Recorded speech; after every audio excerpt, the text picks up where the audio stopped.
History tells us that one party was formed in 1792 and established a legacy of lies, lynching, and litigation that literally destroyed the lives of millions of blacks. And this party called themselves Democrats. The other party was formed in 1854, approximately 150 years ago. And they established a legacy of supporting life, liberty, and legislation that will enhance the lives of African Americans. And this party called themselves Republicans. One party became known as the Party of Lincoln. The other party became known as the Party of Lynchings. Ladies and gentlemen, welcome back to Black and Blurred. Hi. That's Darren. It's me. I'm Brandon.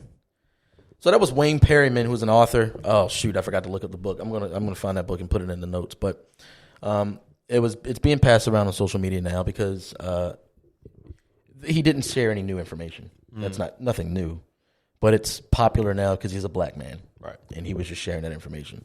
And I think that there are a lot of conversations going on today that are opening up people's eyes to history that is kind of either suppressed or altered, right?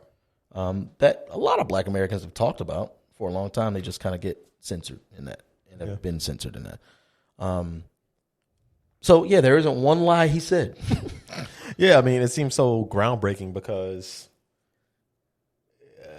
we're being told about history because we did our episode on, what was it called? Everything's going to be all white. Oh, yeah. We did our episode on that. And it's like, we got to rewrite history. I know. They rewrote history. History's whitewashed. And we're going to tell history from our perspective. So now history's subjective. Yeah.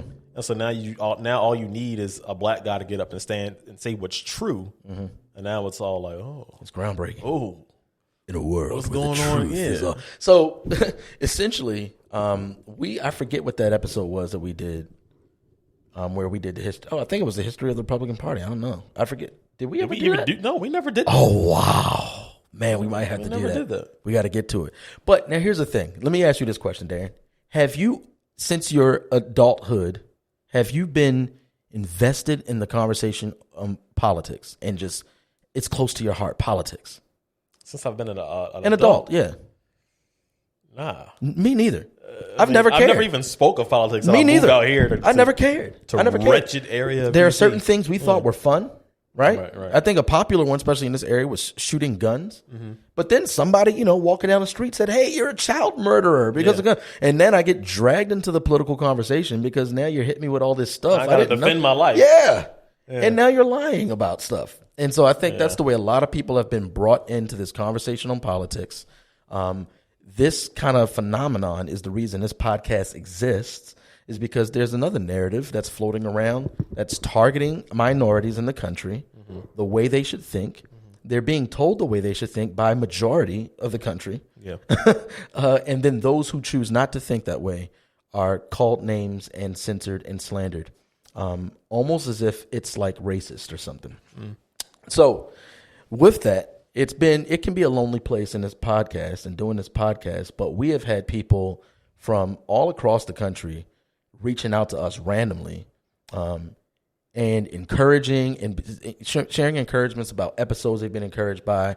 And we have two sisters with us on this episode who did that a while ago. I think it was the Enneagram episode, the first Enneagram episode we did with Marsha, reached out and said, "Man, we appreciate that episode." And kind of we've just been in a chat and talking ever since and just being fools in the comment section about the way the world is kind of burning in front of our eyes while pushing each other to reminders in Christ.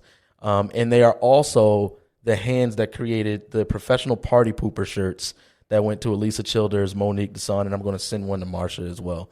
We have Kat and Novella with us. Ladies, welcome on the podcast. Hey, thank you for having us. Okay, now, so here's the rule. Here's going to be a rule. All right? You all are not allowed to be timid. All right. Hands folded in your lap. Yeah. Please, sir. I want some more. That is not allowed. That is not allowed. Y'all just will start out throwing shots. That's exactly right. Is that me? I don't know. Oh, okay. No, that's exactly right. But this is what we want. We want you guys to share a little bit about yourselves and how you found the podcast, and then we're going to dive into some conversations. Okay. You want to go first? You want me to go first? Okay. I am Kat. I am a mother of five, two deaf children and three hearing children. And I am also married to my husband of 22 years, and he is half Chinese, half white. But before I turn it over to my sister, I do want to say thank you in the back to our pastor and our boss who is let's do this tonight. He took some time off. He didn't have to spend this evening with us, but he showed up and did all this setup for us so that we could be here with you guys. Oh, well, thank you. Tell him thank you from us as well. Now, now, real quick before you continue, say something so that I think we are hearing an echo, and we're going to try to fix it or see where it's coming from. Oh, is that my mic, Dan? Oh, you're good now. What? Never mind. Yeah, you're good. Never mind. Yeah, it's gone. It's gone. All right. Continue on. I am Novella, and I am a writer, a blogger, and an ordained minister. Okay. I have a 17-year-old cat. Got a PhD in sarcasm. Okay. We must have went to the same school. Yeah. Alumni. And so how do you two know each other? Oh, we were a part of a nonprofit organization locally for the deaf community. I was the president, and Kat was the vice president, and the Lord just made this spark between us. And Yeah, she chased me. I tried to be an introvert and just go home and mind my business, but she wouldn't let me. Are both of you introverted? nah. No, and most people don't think, when they're around me, don't think I'm an introvert, but Likewise. I really am. I'm like the introvert that can play the extrovert, but then I'm going home and hiding for 4 days. Yeah, that's exactly how I am. I can be in front of people. It will drain me, and I need to recharge my battery. Yeah. After that. So how'd you guys find the podcast? I found it was it Monique did an episode with you guys? Yeah. Yes. So I don't remember at that point whether I was friends with Monique or I had just started listening to her. But that's how I found it, is through Center for Biblical Unities. You guys had done a show with her. And I was like, who are these guys? And then I think that I immediately sent it to Novella, like, check this out. Yeah. Yeah, I was grateful. Were you about to say something? No. Oh, I was grateful when you guys reached out about, I think it was the Marsha episode. I believe it was the Enneagram. I think so. Was it the Enneagram? I think it was the Enneagram one because we were having some discussions about. Oh, yeah, because our life group actually got into the Enneagram, and we found many studies that were approaching it from a biblical frame. But when you had spoken about the origins of it, that's when I presented a Kat, and we kind of did a deep dive, and we all backed away from it. Wow. Well, praise God for that. Yeah, wow. Yeah. That's unfortunately, and you'll hear this, and listeners, you'll hear this in next week because we had Marsha on again. But it's just like,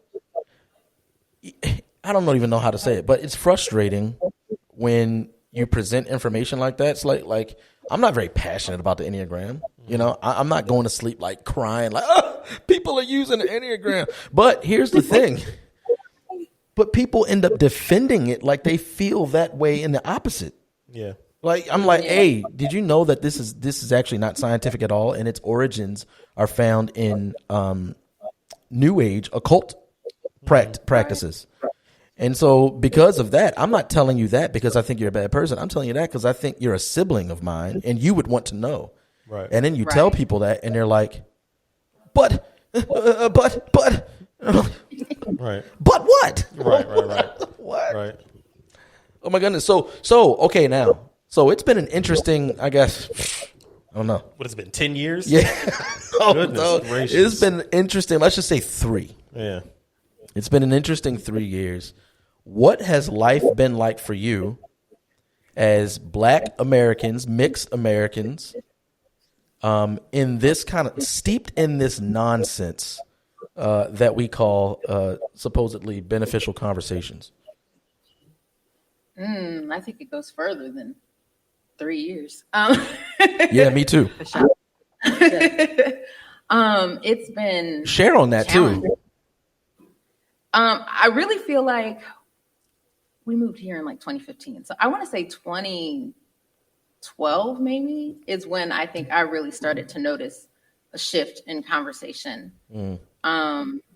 And my son was young then, but he even started noticing a shift in a lot of conversations, including race. And that wasn't, our kids growing up didn't have to, we very deliberately taught them to embrace who they were on all fronts. I remember very young, my daughter was maybe 2, and I told her, because she said, Mommy, I'm brown, you're brown, and Tasha's white. Because my youngest daughter is a lot paler than the rest of the family. But I remember saying to her, all you guys are Black, white, and Chinese. You have a seat at all the tables, and nobody gets to tell you that you don't. You have a voice at every table. You can have thoughts and opinions about those things. And that was back in 2010, before even all of this started really showing up. But I remember her being very little and having those conversations. And I guess that was God preparing us for what was ahead. I think it wasn't long after that we got rid of cable and all of those things, just to drown out all the noise, because it was just constant chaos. Yeah. To be upset and mad at everybody, or be pained and hurt by what we're seeing on the TV. And I said, I can't do this anymore. I'm not going to pay to keep doing this, for sure. Right. But, I just felt like my voice was always getting shot down. If I disagreed with what I was seeing going on around me, it was because my name was white. You have a white name, so my experience couldn't at all be the same as any other Black person's, based just on my name. Talk white. And I talk white. Yeah. That was the other. What? I got that. Well, we got that. Like, who names themselves? Oh, talking about What'd you the say? names? Yeah. Who names themselves? Like, It's all stupid. I want this Yeah. white name. Oh yeah.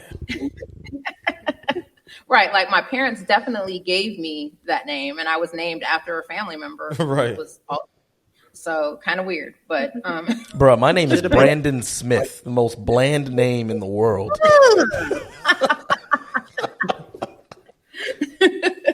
Darren, you got the middle name. You got Adome. Yeah. You African. You Black. Yeah. He got the good stuff. nickname. Oh man. He got the good stuff. That's wild. I want to ask you this question, Kat, and then I want to ask Novella.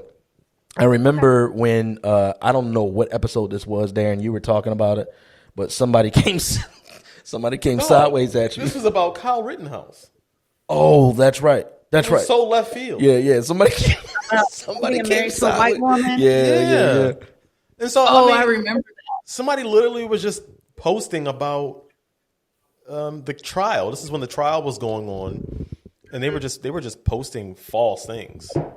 I was watching the trial. I was keeping up with it, and they just saying, just saying misconceptions that the media put out earlier, like, hey, he took a rifle from his home to Kenosha, which just wasn't true. And all I said was, hey, that's not true. You've been watching the trial. He said, hey man, you need to get out. You got a white wife. Like he referenced a movie and reminded me that my wife is white and insulted me all in the same. It's like, what did my wife do? Yeah.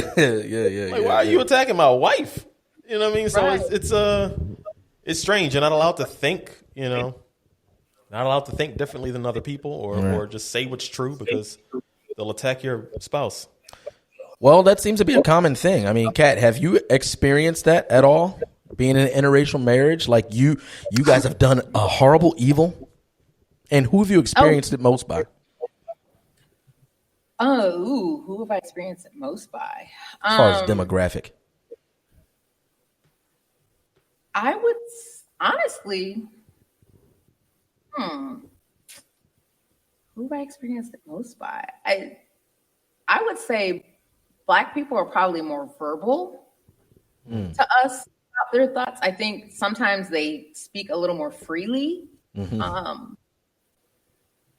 White with people us. just give you the Fucci face. That hasn't necessarily been where white people are giving me the side eye. Like the story I told y'all recently in our chat. Yeah. More the need to save me kind of thing. Yeah.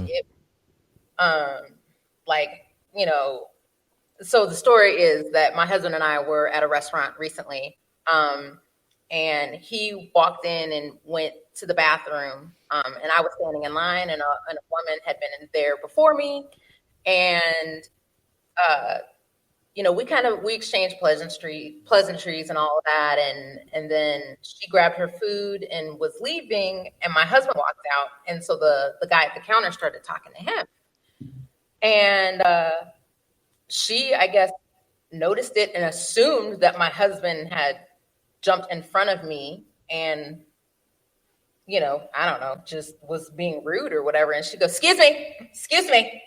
She was here.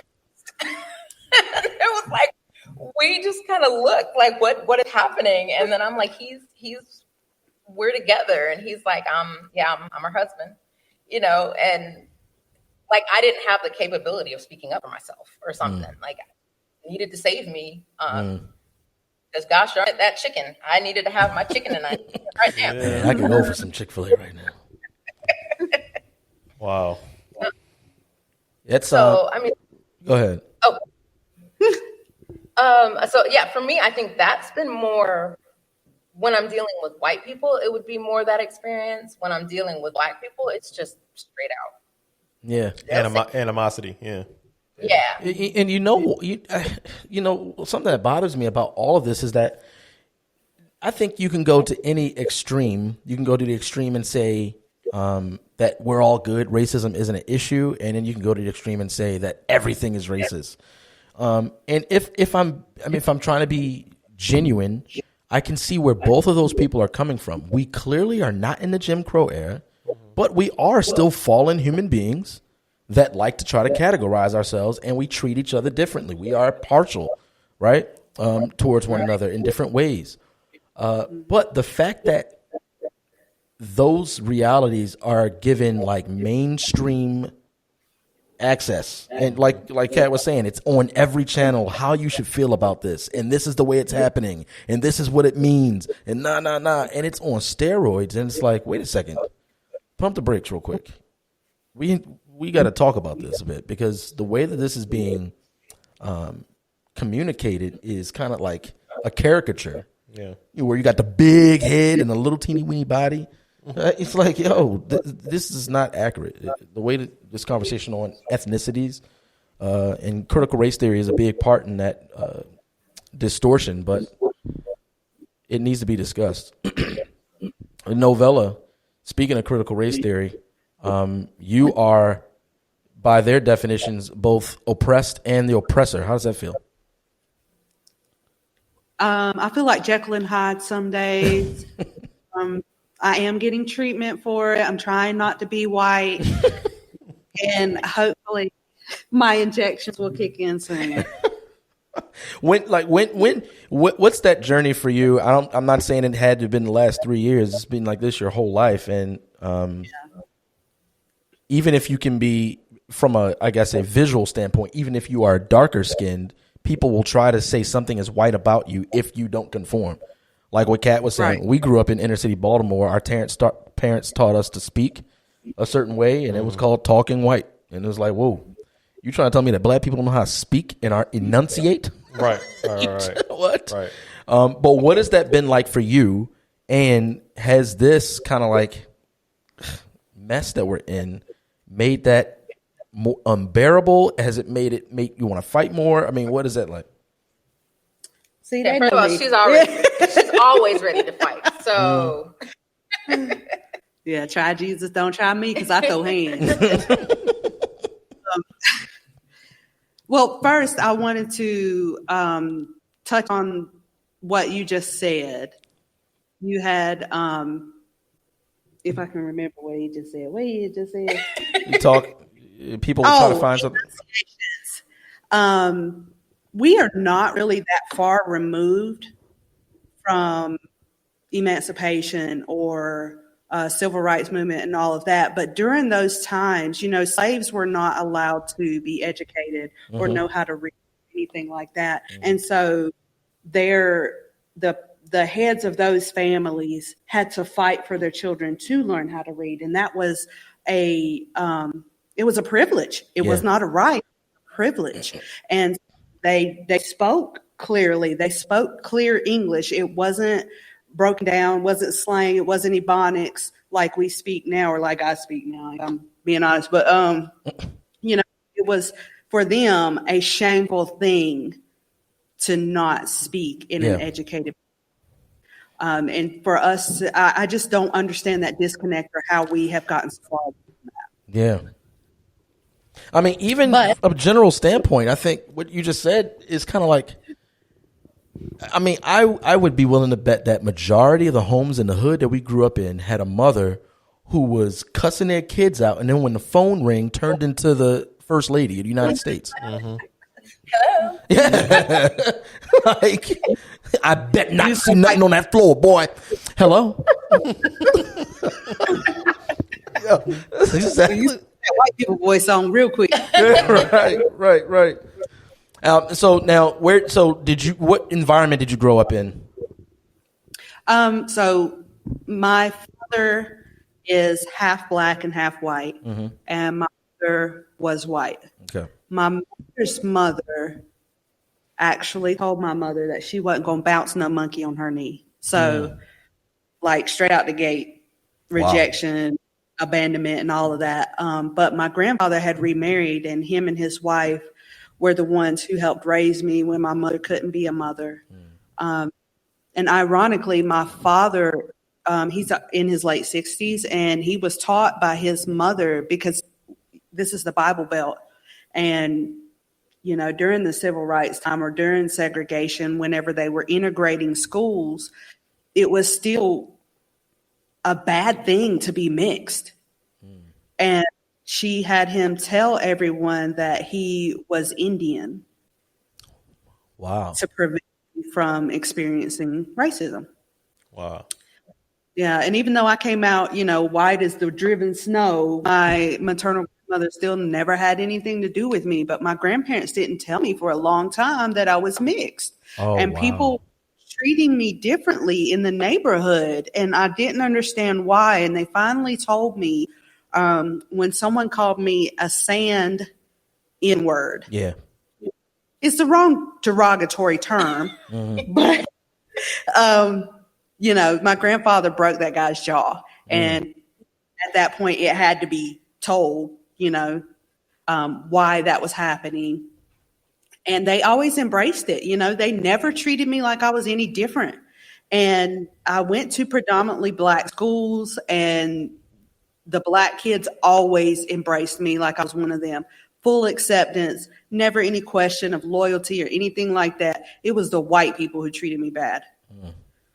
And then about 5 years ago, I think in my area, we started experiencing more of the CRT and the blue-eyed devil and take them all down kind of mentality. And it was actually a supervisor who told me that I wasn't black enough, so I didn't count. And I mean, looking at me, most people don't know that I'm mixed. I know what I look like. I look in the mirror, I look white. But I've never, ever had anybody reject me for it until recently. And it was painful. Then some stuff popped off in Gastonia. Was it 2020, 2021? That was 2020, I think. So somebody was sent down here. Like that's a whole other episode. But I know what she's talking about. I know what she's talking about. Go ahead. Cream shot, right? All of a sudden, the NAACP is down here. The Black Panthers are down here. They've got part of our town shut off. Like, you couldn't go through that part of the town. They were out there with guns day and saying how you weren't going to oppress their community and whatnot. Well, they're treating me like I'm not one. And I always, if a race war breaks out, well, who's going to take me in? Yeah. You can come with me because I don't get to go with nobody neither. Right. That's true. I mean, We bunkered down. yeah. Man, that's heartbreaking. But like I told you guys, I will never deny one part of myself to make another person comfortable. Correct. Because I'm comfortable with who I am. I don't Yeah. care who else ain't. That's on y'all, you know. But it does make me uncomfortable sometimes being out in public because, you know, they're looking at me like I am the blue-eyed devil, and you know.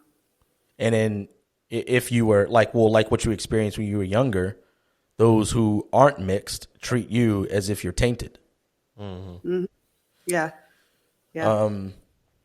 And that's and so one thing that bothers me about this conversation, we actually had this, we disagreed on this on our first majority minorities episode. Right. Is that I started hearing this more and more when I moved to Silver Spring from Baltimore. Is that people don't want to address that is a sin issue. Right. And I think the reason they don't want to address it's a sin issue because then pastors will end up shepherding people to read their Bibles instead of your book that you authored with all this poison in it. Exactly.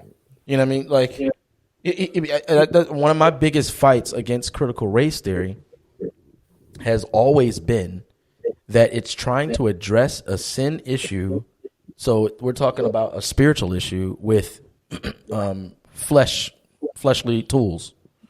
Right. And I'm like, look, let's do away with this. And then the number one response I always get, you know what? The one, what? Which one? When I want to do away with CRT. Oh, no, he's got nothing. What? There's good stuff in it. Oh, that. Yeah. It's like, but there's good stuff I in haven't it. been in those conversations. Oh, that's true. I mean, I'm just thinking like, man, how many things would I be willing to change about my life if I used that logic? Right. It's like, I mean, that doesn't make any sense. When I go jogging, I can go jogging with a beer because it's 95% water. There's good You know, stuff you in might it. be honest. You know what I'm saying? Like, that's ridiculous. That's so dumb. It doesn't matter. It's not water. It's not water. And if I try to treat it as if it's water, I'm going to be damaged. I'm going to be very damaged, no matter what Novella thinks about running with beer. But yeah, and so it's been very bothering the way that the conversation has been hijacked, and important conversations that need to be held are being weaponized, and people are being placed into groups and all this stuff. But meanwhile, while all that is happening, there are different things, like oppressive things that are being ignored, like abortion. What's that conversation like down there? Yeah. I don't know what the abortion rates are here in this area. Which happen to, I know our church works closely with a pregnancy center to prevent that, but I don't know what the actual abortion rates are. What's the conversation like, and how are people? What's the atmosphere like down there? So share where you are first. I'm sorry, I don't know if people know. We are in a small town outside of Charlotte, North Carolina. We're in a little dinky town called Dallas. 704. Oh boy. And I don't know. I mean, I don't know that I necessarily hear the larger conversation about abortion, like local, so much as on a national scale. Just the statistics of it nationally. Yeah. Either way, whether locally or nationally, we're not addressing it for what it really is. Yeah. And I guess that would make sense, being that Planned Parenthood looks for heavily populated inner city locations. Yeah. Rather than, anywhere else. Yeah. What's rural? Yeah. Okay. Yeah. I don't even know if we have one here. We do. That's largely a conversation that's kind of a hush hush behind the scenes type of thing. Anyway, even the people who are actively having abortions, it's even though you have pro-lifers not pro-lifers, I'm sorry, liberals who are, my body, my choice, are out here all rah-rah, and it's such a thing nowadays. It's still a taboo, shameful topic. So women feel shame when they go and have an abortion. Yeah. And I've had conversations with friends who have had an abortion and they are emotionally damaged Yeah. afterward. Yeah. Yeah. And that's what people don't talk about. That's exactly right. People aren't being told that when they, she said, I've dealt with friends who years later had to deal with the aftermath of that. And then again, on this big national level, we keep talking about how Black Lives Matter and this and that, then bring that topic up about like how the average 800 babies are killed a day that are just Black babies, that we killed more Black babies through abortion than Black lives were lost during slavery. We can't talk about that. Yeah, right. That's exactly right. And then you'll be called names like coon or something like that if you do bring that up. Right. Right. Because those who genuinely care about the people are treated like the enemy. That goes to show you what we're up against there. Right. I was just about to say something. Oh yeah, there's a lot of Black Lives Matter like leaders being arrested about different stuff randomly. Yeah, about insider trading or not really hearing about it though. No. Not at all. Yeah, you said what was insider trading? The one who just bought the one who just bought a house in I can't remember what state. Was it Cali? Yeah, it was California. It was like a $3 million house. Yeah. I think she got arrested for like insider trading or something like that. Bro.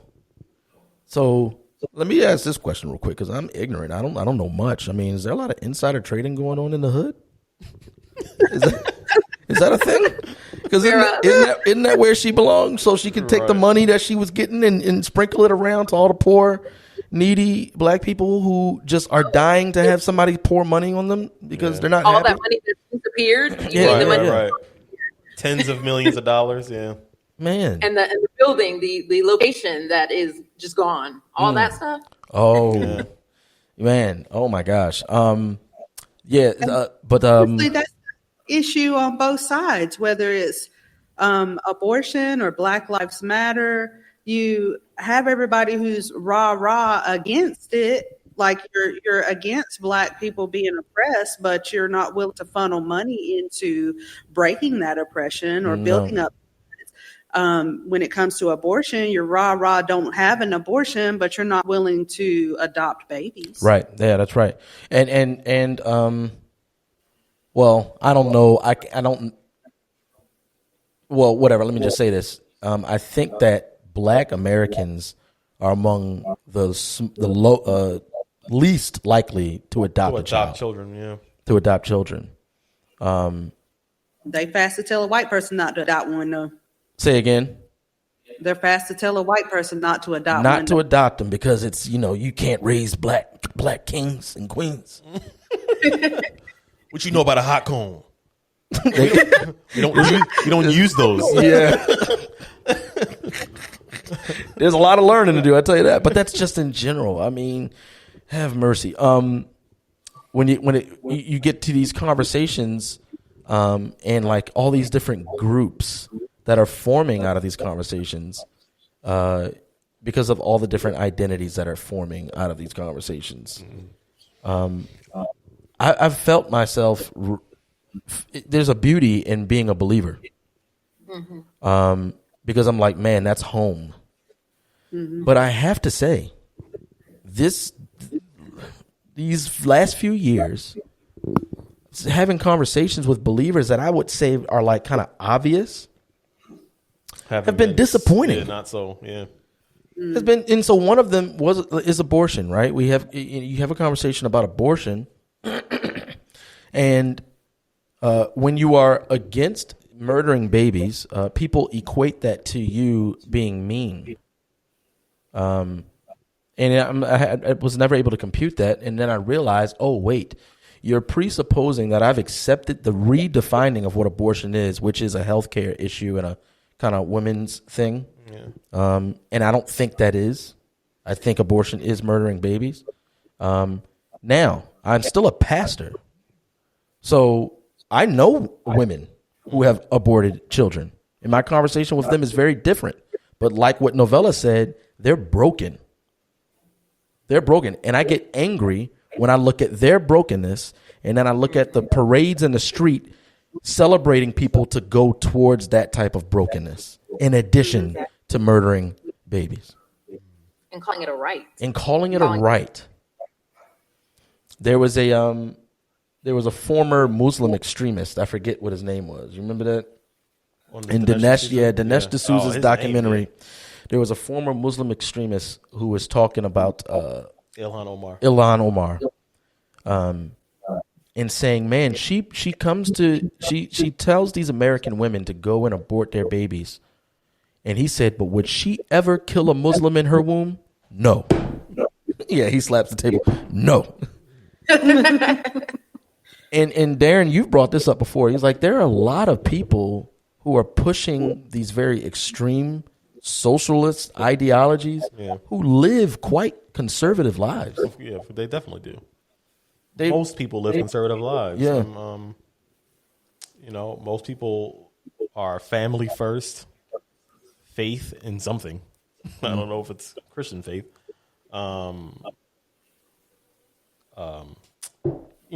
They work hard. Like I always talk about like people like LeBron James. LeBron James is definitely going to the Hall of Fame, and I just want to know what his speech will be like. Like, what are you going to talk about? Like, you can't talk about hard work and work ethic and conservatism, all those conservative values, family, your wife and your kids, pushing you to be stronger. No, because you talked about how oppressed you were as a black man, how the world was always against you. So that means you never should have succeeded. You always should have been down and out. So there shouldn't be a good message from you. And so he's a conservative man masquerading as a liberal. He lives a conservative lifestyle.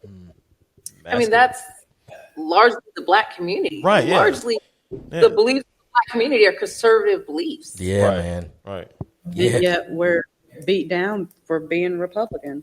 Well, Yeah. we're not supposed to do that. Right. Yeah. I mean, well, that's where, the TVs and the radios are telling you not to do it. And like, there are a lot of things that we can't let pass. Obviously, we're going to have to do some episodes on these things. We're going to do our last gaslighting installation on COVID. Because what ends up happening is this is the cycle. Something happens. There are people who kind of oppose what's happening and say, hey, no, this is actually what's happening. And then the TV says, this is the way you should treat those people. And then your neighbor starts treating you that way. And then a few weeks goes by and they turns out they were right. But it doesn't matter. Damage is done. Let's go on to the next thing. It's usually a small little edit, maybe. Yeah. Damage is done. And so when I think about the way that that's been with this conversation on racism and how evil white people are and how oppressed black people are we? It bothers me that these events like the BLM leaders being arrested, them doing nefarious things, all of that stuff is just going to go. The Juicy Smollett, like that's Juicy Smollett. So yeah, we're gonna have to talk about that real quick. But Calling him Juicy. Oh yeah, let me stop. You know what? I don't even realize I was doing that. Yeah, I don't even know his real name anymore. I didn't even realize I was doing that. Blame Dave Chappelle for that. I don't even know his real name. Blame Dave Chappelle for that. Jussie Smollett. But yeah, that stuff just blows by, and then we sit and we wait until the next thing comes, and then we're back at each other's throats, completely dismissing any rational thought at all. Any voice of logic and wisdom we cast aside because our TV tells us to cast them aside, and we get back at each other's throats. And when you get to the quote unquote black community, which I hate that phrase, but let's use it. The black community, what's going to wake you up? I mean, seriously, it's like, man, I can't even think right now, but it's like people, I mean, you only in the black community can you find conservative conspiracy theorists who are not white, because they all in the barbershop. Like, you know, it was George Bush over there. Yeah, he planted the WMDs over there in Iraq. Yeah, my cousin, he a Marine, And, he took pictures. Like, it was 1910. Like, oh, man, ain't no camera. He ain't had no phone. But, and so, but that stuff happens. But meanwhile, we're still like, you get the black guy running for office, and they're talking about how oppressed you are and how evil the white boot has been on you, and you need to vote for me so that, I can keep telling you how oppressed you are. And people are like, yeah, all right, that sounds cool. It's like, wait, what? Yeah. I don't know if you guys saw, was it the dad who went up before the school board or something, where he ended up saying, I believe the life I live, or we believe the lives we live. And I've asked that question many times over the years. Like, look at your day to day. Like, are you being oppressed? Are you actually dealing with racism? Because when I go out in a Confederate town, people are treating me fine. Most of the time I have zero issues. And when I do, it's not usually the people that we would label as actual racists. Right. The people that are boy. Oh boy. Well, look, let me she's sanitizing that. Let me unsanitize it real quick. Because here we are in DC. We're in liberal town. And the people around us are the ones marching for me and you and you ladies. The people who are non-black and are doing all the marching and the yelling of Black Lives Lives are the ones who treat me the worst. Yeah. We had a instance recently where Kat had responded to a Facebook. I don't even remember what the post was about, but she was the only black woman to respond to it, and it was something about like Black Lives Matter or whatnot. And a white lady responds to Kat and is like, "Oh, but you don't understand. Like, you're oppressed." Like, trying to convince her. And so came in, and I said, "Do you realize you decided to respond to the only black person in this post, and yet you're trying to combat racism?" Yeah. I mean, that's an amazing trick. It's with very with their minds. I experienced that at my old job a lot. A lot of, I'm a dog groomer, so naturally I'm a minority. I'm a minority number one because I'm a male, who's not gay, and I'm black. So there's a lot of white women around me trying to tell me that I'm oppressed. And I always stop to ask them, like, man, why do you want me to be oppressed so bad? Because what I'm telling you is I don't feel it. I don't feel this oppression that you feel. You feel so much oppression for me. I don't feel it, other than when you keep telling me I'm oppressed. Yeah. Right. That's the only time I feel it. Is when I come into work and you try to convince me so hard that I'm oppressed. Like, I don't.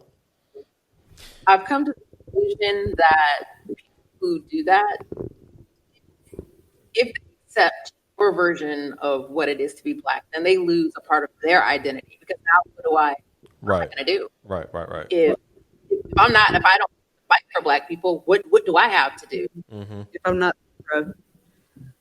and ultimately that comes from that cycle. You guys keep talking about gaslighting, and for me, like the government, my blogging is about healing from traumatic abuse. So I talk about narcissists a lot, and our government and the media is like the abuse of narcissists, right? Yeah. And those people who are trying to convince to be the savior, they're the codependent. They've been so beat down by the narcissist through gaslighting that now they're the codependent. They have to be able to save someone in order to have identity, in order to feel like they have value. And so then they keep that cycle going. So now the lines of victim is actually blurred. We keep exchanging one static definition for another. When that one's played out, then we just plug in another one. Yeah, man. Yep, that's exactly right. That's pretty profound. Yeah. And so there are a lot of people finding their identity in the hero. Yeah. Or the victim. Or the victim. Yeah, well, definitely we get the victim, but I remain astonished at the amount of white people who hate white people today. Yeah, it's weird. So weird. Yeah. And what I don't get about that is when you're saying, "Oh, hate white people for this," like you're not the exception. Yeah, Like, right. Right. Yeah. Now you go to all the barbecues because you hate white folks. Right. Yeah. Like you don't. It'll come back around to get you. Yeah, it's gonna come back It's around. gonna come back around. Yeah, who has that happened to? Who? Cool. I mean, I'm just saying, like, how has woke boomeranged and smacked some people in the face who will promulgate being woke? Megan Rapinoe. How Megan Rapinoe? So, Megan Rapinoe, if you guys don't know, is a female Olympic soccer player. And she, like, most recently has been all over the CRT woke stuff. Which really sucks. Don't forget that thought, because the women's Olympic soccer team is the United States' best soccer team. Definitely. But go ahead. And she, she's been about the pay gap and the men get paid more than her and all that stuff, women's rights. But somebody dug up a tweet that she had like 10 years ago, where she spoke about one of her old Asian teammates. And said she had squinty eyes. She said, "Oh, looks like she can't see the ball because she has squinty eyes." But what the world didn't know, what the world didn't know was they're best friends. They're best friends, and she was joking with her. She was joking, but the Twitter world, the 2022 Twitter world, don't know that. Oh, so they dug it up and said, "Oh, she's racist." Oh no! So now she had to go on an apology trail, apologizing to the public about what she said to her best friend. Yeah, man. Her best friend wasn't offended, but the rest of the world was. So that's an issue in and of itself in my mind. Yeah. Is you have people who keep backtracking and apologizing to the public. Even I'm not going to say her name, but because she's famous and she could probably sue me. But she's a very beloved preacher, and she made a statement a few years ago that she is a Christian first. That's her identity. Not a black, not a woman, not a mother, not a wife, but a Christian. And everybody like flipped out over that. Was like, how dare you? You're a black woman first. And she backtracked. Oh no. Oh my gosh, bro. Oh. Yeah. No. See, and that type of stuff breaks my heart too, right? Yeah. Seeing people cripple under the pressure. Man. And maybe no. All that's good. I'm just thinking sometimes I just want to fight. To be honest, I mean, like real talk. I mean, I don't like this. I don't like this. It's all passive aggressive. Yeah, man, I don't like this. And I'm not saying that I'm getting to the point where I want to throw hands all the time, but I'm saying like, hey, yo, like, why are you quiet? Yeah, no. Say something. Like, let's say something. Even if it's too quiet, I'm about to say something just to make you mad so we can talk. Because everybody else is talking for one another. Right. I want to hear what you have to say. I want to say something I think, and why don't you disagree? And then why don't we agree to only care about what's true? Still believe what you want to believe, but let's walk towards what's true here instead of us regurgitating rhetoric that we're hearing scrolling on the tickers of our TVs.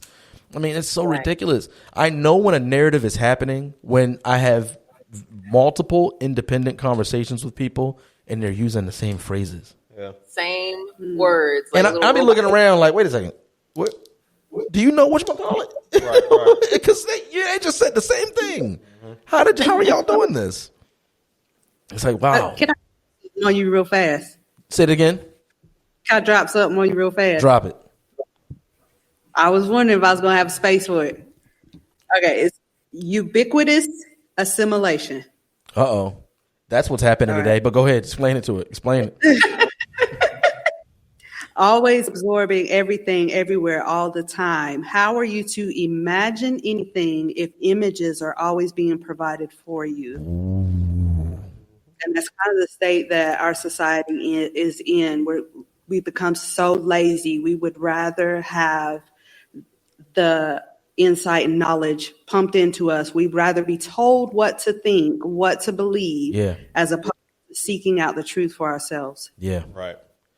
I literally had somebody say to me, like with all the COVID stuff, um, they were, I guess, I don't know, chastising me for not being vaccinated or something. And I said, well, I've done my research and I've read the studies and things like that. And I felt that wasn't the choice for me to make. And they said, well, I didn't read it, but I trust the experts. Well, that's where you went wrong. Yeah, that's where you went wrong, bro. That's where you went wrong. When you do the hand flip. Yeah, that's when you know. That's when you know. That's it, man. You messed Yeah, up. that's right. That's on you. I'm sorry. I'm gonna pray for you. Yeah, I pray for you. Yeah. And that's a novella. Were you done? You got more bombs to drop? Oh, I got bars. But I'm gonna go with the flow. Okay, ubiquitous assimilation. I mean, that's what TVs are for. Right. Seriously. The man in the barbershop is they tell live vision. Yeah, tell live vision. That's right. Tell live vision. So you getting programmed when the TV's on, it blinks white. Mm-hmm. But when it's off, what color is it?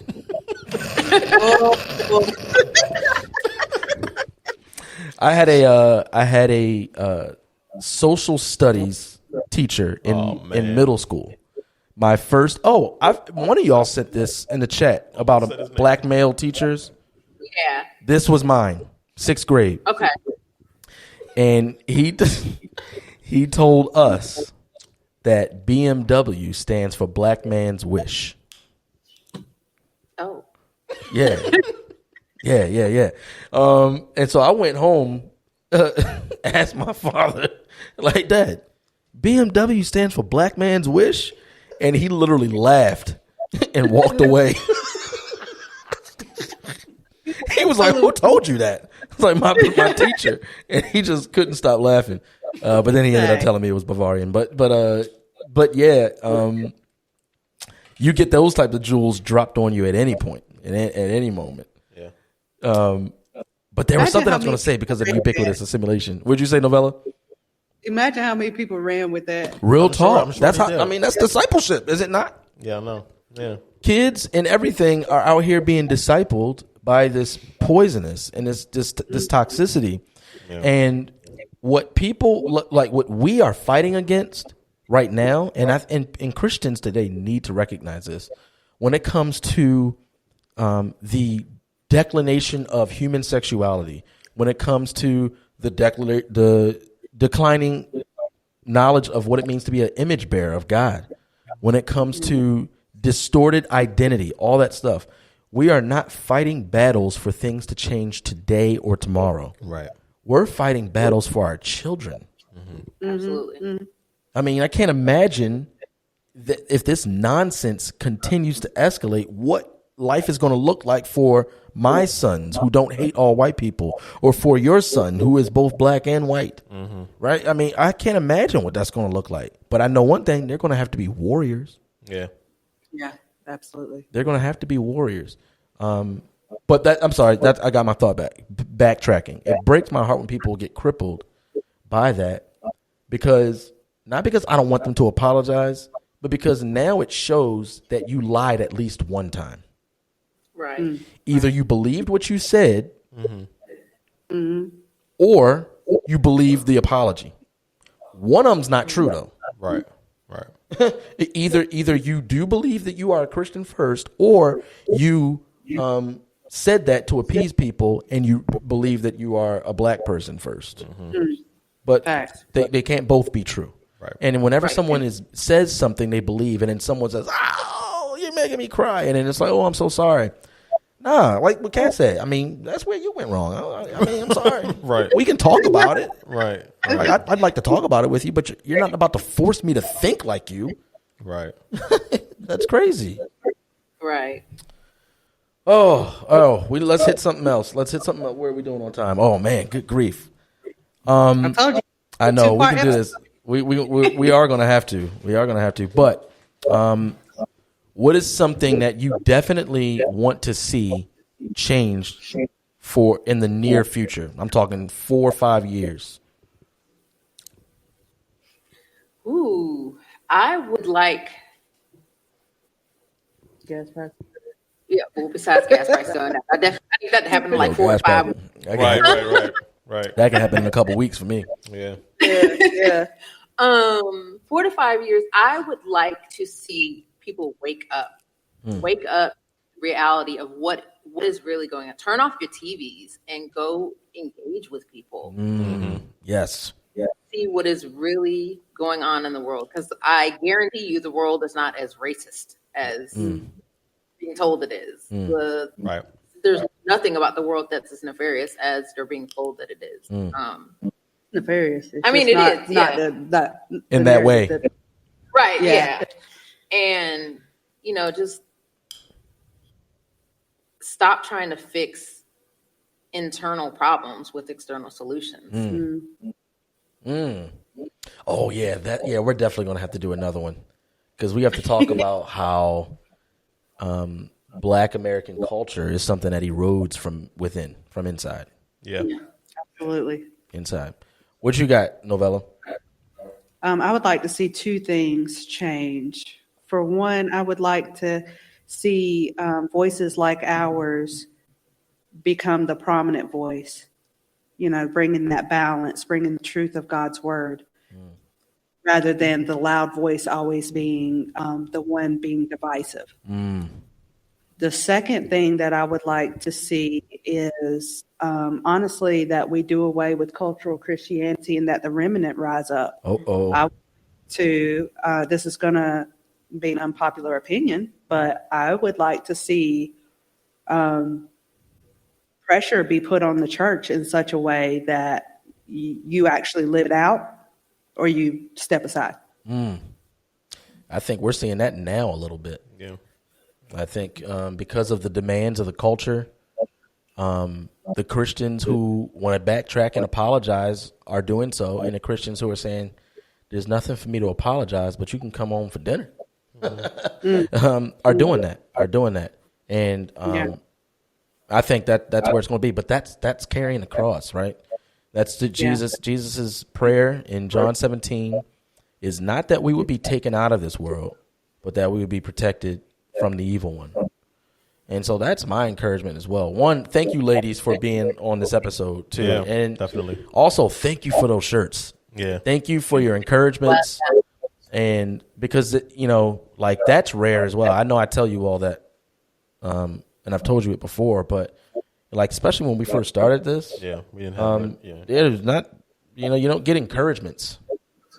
Our parents and siblings, but, and spouses, but, you don't get encouragements from people. And I think that's just a part of the endurance that we need. That's a part of the journey.